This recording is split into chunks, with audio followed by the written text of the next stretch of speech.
কিন্তু আহলুস সুন্নাহ ওয়াল জামাআর আকীদা হলো নবী করিম সাল্লাল্লাহু আলাইহি ওয়াসাল্লামকে যখন রওজা আকদাসে দাফন করা হয়েছে, নবী করিম সাল্লাল্লাহু আলাইহি ওয়াসাল্লামকে যখন কবর মুবারকে দাফন করা হয়েছে, নবী করিম সাল্লাল্লাহু আলাইহি ওয়াসাল্লামকে যখন রওজা মুবারকে দাফন করা হয়েছে, সরওয়ার দু আলম সাল্লাল্লাহু আলাইহি ওয়াসাল্লামকে কবর মুবারকে দাফন করার সাথে সাথে আল্লাহ তাআলা সরওয়ার দু আলম সাল্লাল্লাহু আলাইহি ওয়াসাল্লামের শরীর মুবারকে তার প্রাণকে আবার ফিরিয়ে দিয়েছেন।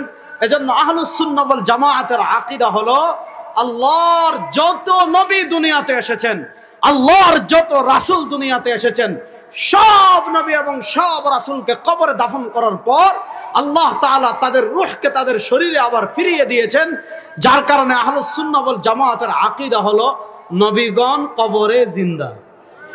বলেন নবীগণ কবরে না রাস্তে হক্কা জুড়ে বলেন নবীগণ কবরে জিন্দা। কতটুকু জিন্দা? নবী করিম সাল্লাল্লাহু আলাইহি ওয়াসাল্লাম মুসনাদে আবু ইয়ালা আল মাওসিলির হাদিস এসেছে, হযরত মুআয ইবনে জাবাল রাদিয়াল্লাহু তাআলা থেকে হাদিস বর্ণিত হয়েছে। সরওয়ার দু আলম সাল্লাল্লাহু আলাইহি ওয়াসাল্লাম বলেন, আল আমবিয়াউ আহইয়াউন ফি কুবুরিহিম ইউসাল্লুন। এই হাদিসকে খুদ নাসিরউদ্দিন আলবানী রাহিমাহুল্লাহ তার সিলসিলাতুল আহাদিসুস সহিহায় ওই হাদিসকে সহিহ বলেছেন। নবী করিম সাল্লাল্লাহু আলাইহি ওয়াসাল্লাম বলেন, আল আমবিয়াউ আহইয়াউন ফি কুবুরিহিম ইউসাল্লুন।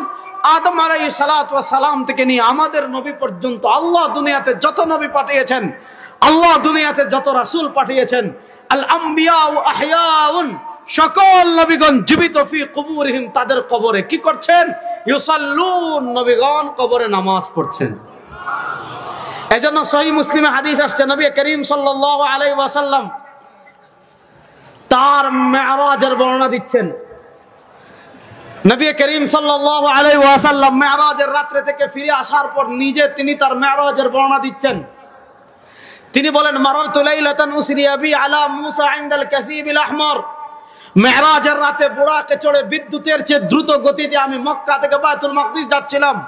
হযরত নবী করিম সাল্লাল্লাহু আলাইহি ওয়াসাল্লাম বলেন, বিদ্যুতের চেয়ে দ্রুত গতিতে আমি যখন মক্কা থেকে বাইতুল মাকদিস যাচ্ছিলাম, মক্কা থেকে বাইতুল মাকদিস যাওয়ার পথে হঠাৎ মরুভূমির ভিতরে আমি দেখতে পেলাম একটা লাল টিলা দেখা যায়।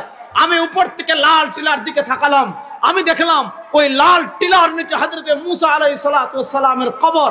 আর আমি দেখতে পেলাম ওয়া হুয়া কায়িমুন ইউসাল্লি ফি কবরিহি, হযরত মুসা আলাইহিস সালাতু ওয়াস সালাম তার কবরে দাঁড়িয়ে নামাজ পড়ছেন।